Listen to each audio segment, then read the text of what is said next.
ایران له کابل سره د سیاسي او اقتصادي اړیکو د پراختیا هیله څرګندوي. سلامونه ستړي مشئ، وخت مو په خیر. پام وکړئ د ایران ټي وي یوټیوب چینل څخه د نن ورځې تازه او مهمو خبرونو ته. په کابل کې د ایران د سفارت مرستیال په سیاسي او اقتصادي برخو کې د کابل او د ایران په اړیکو کې پراختیا هیله بخښونکې بللې ده. په کابل کې د ایران د سفارت مرستیال غلام رضا نجاری د افغانستان او ایران ترمنځ اړیکو د لا پراختیا هیله څرګنده کړې ده. نوموړي طلوع نیوز ته په خپلو څرګندونو کې زیاته کړه چې د تهران او کابل ترمنځ اړیکې په مناسب وضعیت کې دي او د اړیکو په بېلابېلو برخو کې په تیره بیا په سیاسي او اقتصادي برخو کې پراخې شوي دي.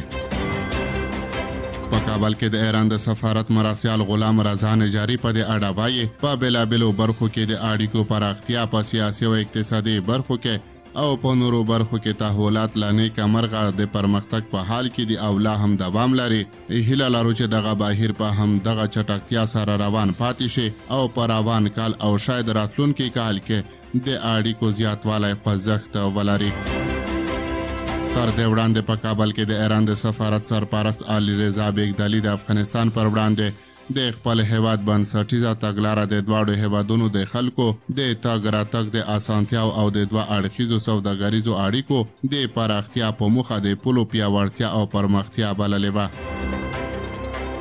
د سیاسي چارو شنونکی عبدالناصر شفیق وایي په دې کې شک نشته چې ایران یو داسې هیواد دی چې خپلې ستونزې لري، خو موږ هم خپلې ستونزې لرو، ځکه چې د دواړو هیوادونو مشترکات د اړتیا منځته راوړي چې یو له بل سره نږدې واوسو، ځکه چې هغه ننګونې چې د دواړو هیوادونو پر وړاندې حضور لري باید په ګډه ورسره مقابله وکړو او ثابت قدم پاتې شو.